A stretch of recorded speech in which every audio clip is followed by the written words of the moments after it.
Hello good morning नमस्कार। एक बार फिर से आप सबका स्वागत है वाईफाई स्टडी स्टूडियोज चैनल पे which is a part of an academy.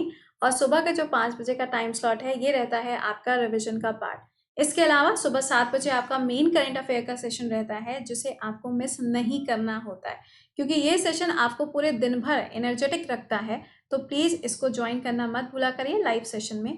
इसके अलावा 11 बजे आप लोगों का यहाँ पर एसएससी का क्रैश कोर्स रहता है।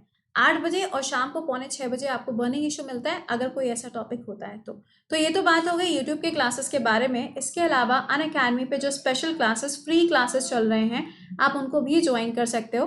ये जो क्लास चल रहा है आपका एनसीईआरटी, ये आपका यूपीएससी कैटेगरी में चल रहा है। कितने बजे टाइम है इसका? 6:10 पे शाम में ही क्लास होता है। आप इसको ज्वाइन कर सकते हो। यूपीएससी कैटेगरी में थोड़ा सा ध्यान रखिएगा, आपको गोल चेंज करना पड़ेगा वहां पर।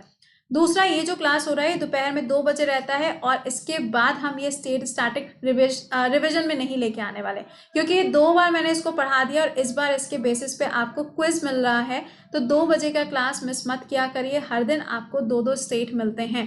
फ्री क्लासेस हैं, हर एक एग्जाम के लिए इंपॉर्टेंट। अब ये मुझे बताने की जरूरत नहीं है। तो ये तो बात हो गई इन क्लासेस के बारे में। यूपीएससी का जो बैच स्टार्ट हुआ है उसके बारे में अगर आपको इन्फॉर्मेशन चाहिए तो 7 बजे के क्लास में जुड़ना मत भूलिएगा। ओके, पहला सवाल। अच्छा हाँ, एक बार से लिंक को कॉपी करके इसको शेयर जरूर कर देना। Name the person who has been appointed as the ambassador permanent representative of India to the UN.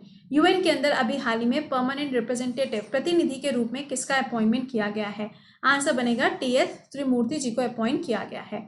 आप यहाँ पे देख भी सकते हो। मेरा सवाल आपसे ये है, जेनेवा के अंदर, ठीक है, जेनेवा के अंदर यूएन के केस में इंडिया की तरफ से किसका अपॉइंटमेंट किया गया वो मुझे जल्दी से बताना, क्योंकि 2 अलग-अलग चीजें हैं यहाँ पर। ठीक है, अगला सवाल, which country has conferred Manipur doctor Thangjam Dhabali Singh and order of rising sun gold and silver rays. आपको बताना है कि ये जो अवार्ड है वो अभी हाल ही में मणिपुर के एक डॉक्टर को दिया गया है। अब ये जो अवार्ड है ये कौन सी कंट्री का है? देखो यहाँ लिखा था क्या, राइजिंग सन। इस शब्द को देख के दिमाग में तुरंत से जापान आ जाना चाहिए। जापान की कैपिटल क्या हो जाएगी? टोक्यो। करेंसी क्या रहेगी यहाँ पर? ये। टोक्यो के अंदर 2021 में समर ओलंपिक्स का आयोजन किया जाएगा।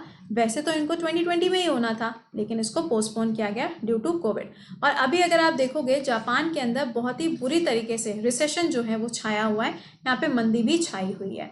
ठीक है, नेक्स्ट देखो, इंडिया की जो रैंक है वो 53 रही, किसमें? Budget transparency and accountability index के अंदर। ये जो बजट है आप देख सकते हैं, ओपन बजट सर्वे 2019 था। इसको किसके द्वारा आयोजित कराया गया? इंटरनेशनल बजट पार्टनरशिप के द्वारा। आपको बताना है कि कौन सा ऐसा देश है जो नंबर 1 पे रहा। Answer will be New Zealand. इसी तरीके से ईज ऑफ डूइंग बिजनेस अगर पूछा जाएगा तो इसमें भी न्यूजीलैंड जो है वो आपको नंबर 1 पे देखने को मिलता है। यहाँ पे आप देख सकते हैं न्यूजीलैंड जो है वो आपका नंबर 1 पे है, South Africa number 2, India is on number 53। Next देखिए, national board for wildlife, इनके द्वारा अभी हाल ही में अलाउ किया गया है देहिंग पटकाई एलिफेंट रिजर्व को, जहां पे माइनिंग अलाउ करी गई है। आपको बताना है कि ये जो रिजर्व है ये कहाँ पर लोकेटेड है। तो इसका आंसर क्या हो जाएगा? आंसर बनेगा यहाँ पर व्हाट, आसाम के अंदर ही लोकेटेड है। देखो एक चीज ध्यान रखना, आसाम के अंदर 5 आपको क्या याद रखने हैं? नेशनल पार्क याद रखने हैं। जैसे कि यहाँ पे सबसे पहला क्या हो जाएगा आपका नेशनल पार्क? मानस, काजीरंगा, औरांग, नमेरी, और लास्ट वाला कौन सा हो जाएगा? जल्दी से कमेंट सेक्शन में लिख के बताना। और कौन सा बचा है यहाँ पर? आप ही लोग बताओगे, मैं नहीं बता रही, एक बचा हुआ है, बहुत ही इजी सा, जल्दी आंसर करके बताना यहाँ पे।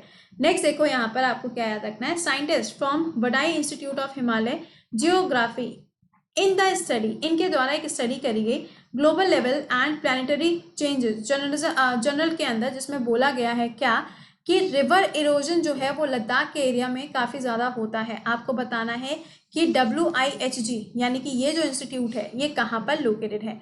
आंसर हो जाएगा देहरादून। देहरादून का मतलब क्या हो गया आपका? उत्तराखंड रहेगा। उत्तराखंड की दूसरी कैपिटल क्या हो जाएगी? GRCN रहेगी। इसके डायरेक्टर का नाम क्या है?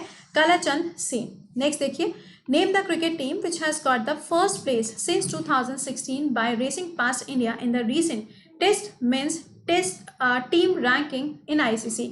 आईसीसी की रैंकिंग की बात हो रही है, कौन सी कंट्री है क्रिकेट टीम की जो नंबर 1 पे रही, और 2016 से अगर देखा जाए तो वो यहाँ पर इंडिया को बीट करते हुए नंबर 1 पे, दैट इज ऑस्ट्रेलिया। ये तो सेल्फ अंडरस्टूड था, Australia is the right answer. अगला देखिए, name the first Indian state which has announced to provide the free and cashless insurance देखो अभी कोविड के चलते बहुत सारे यहाँ पे इंश्योरेंस स्कीम वगैरह आ रहे हैं। मैंने आपको बताया था कि ये स्टेट कौन सा हो जाएगा, Maharashtra will be the right answer. इन्होंने क्या बोला है, फ्री और कैशलेस आपको इंश्योरेंस प्रोवाइड किया जाएगा, तो ये भारत का सबसे पहला ऐसा राज्य बन गया है। अगला, Tata consultancy and services will launch the first fully digital bank of which country. आपसे पूछा जा रहा है कि कौन सी कंट्री में, आंसर विल बी इजराइल। देखो इजराइल के अंदर अभी मैंने आपको बताया था इब्राहिम अकॉर्ड साइन किया गया है यूएई के साथ में, यहीं पर आपको टैगोर स्ट्रीट मिलता है। नेक्स्ट पॉइंट, इजराइल की कैपिटल क्या है, जेरूसलम, और ये जो है ये यूएसए का बहुत ही अच्छा और खासा दोस्त भी है। इसका जो बॉर्डर शेयर होता है वो भूमध्य सागर के साथ होता है। यहीं पर आपको तेल अवीव नाम का जो सबसे इंपॉर्टेंट बंदरगाह है वो देखने को मिलता है। इजराइल के साथ अभी हाल ही में डीआरडीओ ने साइन किया था एक एग्रीमेंट, जिसमें बताया गया था कि 30 सेकेंड में पता चलेगा किसी भी व्यक्ति को कोविड है या फिर नहीं है। चलो नेक्स्ट देखते हैं हम अगला सवाल क्या है। Name the country which plans to launch its first satellite to monitor. देखो भैया अर्कटिका आपको बताना है, कौन कौन होगा, कौन, ये रशिया है, डेफिनेटली रशिया है। देखिए अब रशिया के अंदर, रशिया में 2 समिट्स हैं, पहला तो है ब्रिक्स, दूसरा क्या है आपका एससीओ। एससीओ का जो सम्मेलन है ये आपका कौन सा वाला रहेगा, यहाँ पे रशिया के अंदर ही होगा। अब पॉइंट आता है ये कि मुझे कमेंट सेक्शन में लिख के बताना कि एससीओ के देशों के द्वारा कौन सा यहाँ पे अभ्यास है जिसका आयोजन किया और यहाँ पे इंडिया और पाकिस्तान दोनों ने पार्टिसिपेट भी किया। जल्दी से आंसर कमेंट सेक्शन में लिखना है, ठीक है।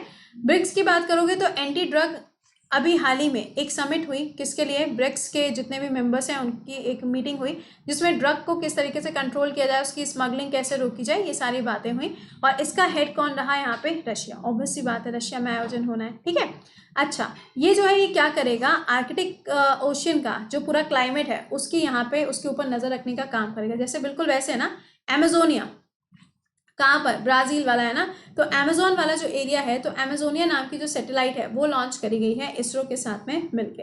अगला सवाल, IIT alumni council has launch India's first कोविड-19 टेस्ट बस। आपको बताना है कौन से शहर में इसको लॉन्च किया गया, आंसर विल बी मुंबई के अंदर इसको लॉन्च किया गया। मुंबई अब पूरे भारत का सबसे पहला ऐसा शहर बन गया है जहाँ पे जो ट्रैफिक सिग्नल्स होते हैं वहां पर अब विमेन फिगर यूज करी जाएगी, ना कि मेल फिगर्स। अगला देखिए, जेम्स एम बर्ग, अभी हाल ही में इनका निधन हो गया, इनकी डेथ हो गई। आपसे पूछा जा रहा है, सॉरी हाँ, आपसे पूछा जा रहा है कि कौन सी एजेंसी के एडमिनिस्ट्रेटर के रूप में काम कर चुके हैं, आंसर विल बी नासा।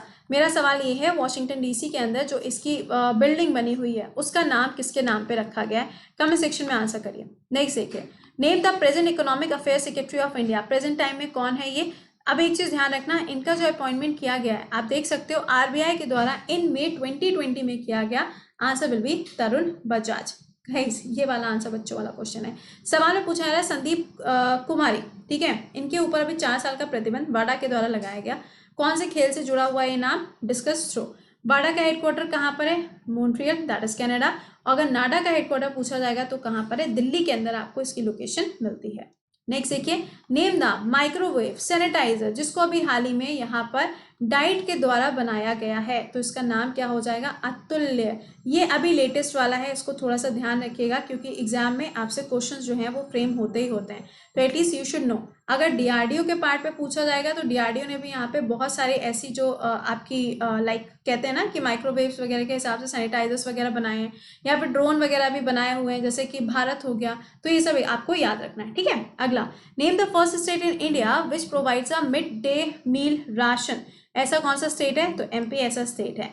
मेरा सवाल आपसे ये है कि मिड डे मील जो है डीपीएसपी के कौन से आर्टिकल के अंदर आएगा, फटाक से कमेंट सेक्शन में आंसर आना चाहिए, ठीक है। अच्छा, दिस बैच गाइज 15 सवाल हमने रिवाइज किए। अब हर दिन की तरीके से जो आपका मेन करंट अफेयर का क्लास होगा वो 7 से 8 बजे रहेगा यही यूट्यूब चैनल पे, but this batch is going to start. ये बैच अब स्टार्ट होने जा रहा है, सिर्फ यहाँ पर एक ही दिन का समय बचा हुआ है। मैंने कहा था 20 तारीख से शुरू हो जाएगा, तो इंट्रोडक्शन पार्ट रहेगा।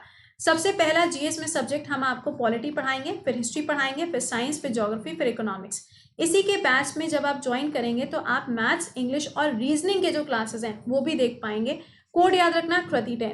देखो ध्यान से सुन लो, चाहे एसएससी हो, चाहे डीआरडीओ हो, चाहे रेलवे हो, या फिर एनडीए हो, या सीडीएस हो, या फिर स्टेट पीसीएस के लिए बिल्कुल बेसिक से पढ़ना चाहते हो, टॉपिक वाइज पढ़ना चाहते हो, चैप्टर वाइज पढ़ना चाहते हो, तो आप इस बैच को ज्वाइन कर सकते हो। इसका अमाउंट कितना है, 5400। जब आप प्रति 10 कोड यूज़ करेंगे तो ये 4000 कुछ बन जाता है। एक बार से सेशन को लाइक और शेयर करना मत भूलिएगा। और अब आपसे मुलाकात होगी कितने बजे? मिलेंगे 7 बजे। तो till then bye bye and take care.